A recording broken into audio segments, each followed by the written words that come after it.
Quando falamos da Segunda Guerra Mundial, é mais comum pensarmos nas grandes potências, das forças aliadas e do eixo.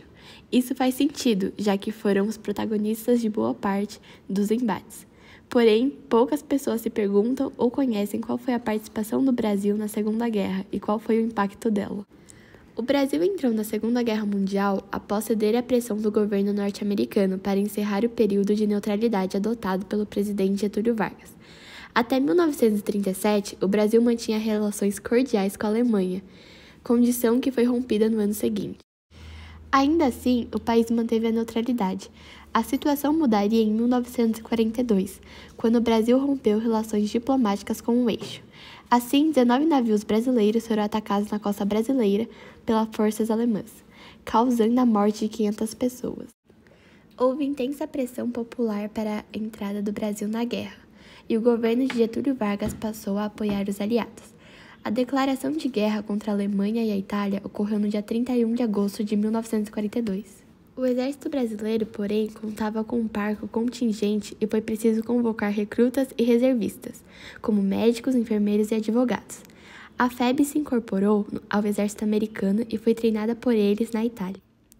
A Força Expedicionária Brasileira, FEB, foi uma força militar terrestre composta por 25.834 homens e mulheres que, durante a Segunda Guerra Mundial, foram responsáveis pela participação do Brasil ao lado dos aliados na campanha da Itália. Em suas duas últimas fases, o rompimento da linha gótica e a ofensiva aliada final naquela frente, a FEB era constituída pela 1ª Divisão de Infantaria Expedicionária, 1ª DI. Seu lema da campanha era "A cobra está fumando". Era uma ilusão irônica ao que se afirmava à época, que seria mais fácil uma cobra fumar cachimbo do que o Brasil participar da guerra na Europa. Um dos soldados da FEB que se destacou foi Max Wolff Filho. Max Wolff era conhecido por sua coragem e dedicação.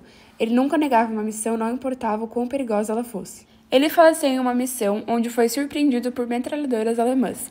Neste dia, por causa do fogo inimigo, não foi possível recuperar seu corpo.